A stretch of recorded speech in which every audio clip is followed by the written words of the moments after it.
story. Once upon a time, in a land far, far away, there was a structure named Counting. Counting housed close friends named 1, 2, 3, 4, 5, 6, 7, 8, and 9. As time went on, Counting grew larger and larger. 29 entered the picture. 113 landed from outer space and decided to stay. 1,000 married 1 million, and they had a gigantic child named 1 billion. A few years later, Counting welcomed a new element, 0. The head of Counting, 1, decided to rename the structure based on this historic move. With the addition of 0, Counting became known as whole.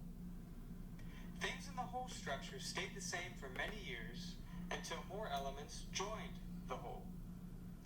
The integers added an entirely new dimension to the structure. Soon, the integers created new partners.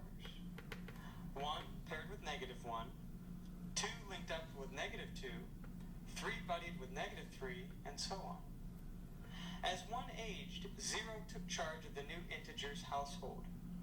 Decades upon decades passed until the greatest addition of all finally occurred, the rationals. The rationals were very reasonable and got along well with the integers.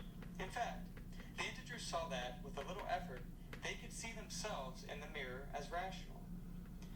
Now the structure, known as the rational house, was complete.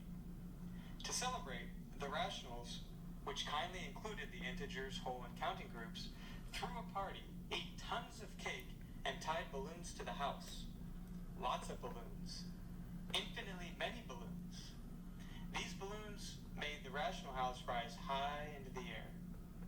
It was at this moment that a curious cloud named the irrationals floated into the picture. The irrational cloud, which comprised of fascinatingly foreign objects like the square root of 2, pi, e squared, and many, many others. In fact, many more than the rationals could even imagine. The irrational cloud floated alongside the rational house. The rationals and irrationals stared at each other for a long while. There was some confusion and disagreement at first. Name-calling ensued. "You're being irrational," the rationals said. "But we want you to think big. Don't ever stop growing," the irrationals replied.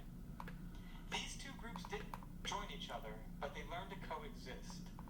They became what we now know as the reals, and they lived affably ever after. To be